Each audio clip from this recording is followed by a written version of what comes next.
Not too long ago we had an eviction, and I wanted to show you guys what the apartment looks like after you get a forced eviction. I would say this would be a very typical apartment of what it looks like after you get someone out. When it's forced out, normally no one's going to clean. There's going to be a lot of small damages, and you could be out quite a bit of cleaning costs. A lot of stuff can end up taking a lot of time and money. For this typical apartment, we actually lost 2 months rent, and that was because we had to file it twice. The first time we didn't know that, the 3-day turned into a 7-day, and we've never had that problem before. So we ended up filing it twice. Those are $85 each. And then we also had to serve sheriff papers. So they serve it twice for each thing, even though the sheriffs are only taking it both letters at the same time. They charge $20 per letter. And that was done twice, so there's $80. And then we had to do it 2 more times the first time. So we're over $100 and some on just service fees from the sheriff's office. On top of that, we had to paint the whole apartment because they smoked here. We don't allow smoking, but it's hard to enforce that policy when you don't know that they're doing it. And this is just from 7 months. You can notice the stains on it in the video. So we have to really scrub everything down, and we paint all the walls. So, I mean, most people are going to be looking at least $100 just for the paint, and then whatever it costs to have it painted. And you're going to have cleaning of the fridge, stove. You're going to pretty much clean everything.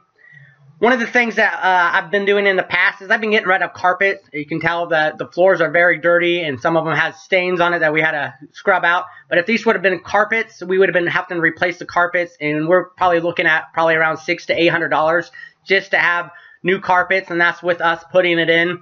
So you can see that I stress all the time for people that have rental properties to get rid of carpets. Go with the laminate flooring or the rollout stuff, the vinyl, something else, or tile. Because it's going to end up saving you money in the long run.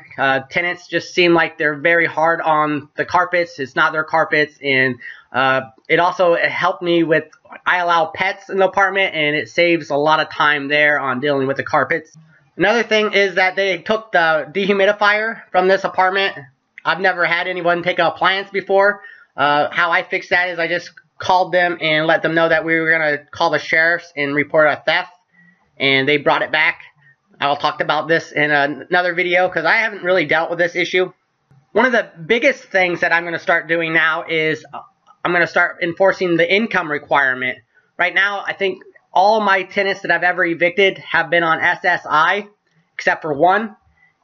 And it seems like they get in there, and since they aren't really paying for their bills and you really can't go after them for any compensation, it seems like they don't really care. And most of the apartments that I've eviction, they seem to also be addicted to drugs. And I'm not saying all SSI people are on doing this stuff, but I just need to make sure that I can go after them and that they're not going to take advantage of me. And so that's all I'm trying to do, is sum it up on what I'm going to try to do. So for this apartment, for example, I'm going to have at least $1,000 income requirement, and that they have to have a job. So it's going to be eliminating those people. And I've already been doing it for people that aren't on SSI. One of my things is that in the past I've been thinking, well, they have guaranteed money coming in, so I'm going to rent to them. And I'm finding out that might not be a good thing, that I still need to make sure that they're meeting the income requirement like I do with people that aren't on it. So that's probably bad on my part, and that's one of the things that I'm going to do to try to fix that.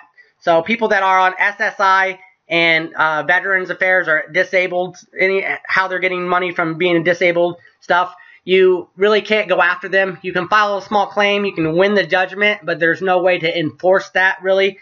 You can get people like collection agencies to harass them and stuff, but they still can't really garnish their wages or do anything like that. And they just don't care. So that's one of the things I'm going to start fixing.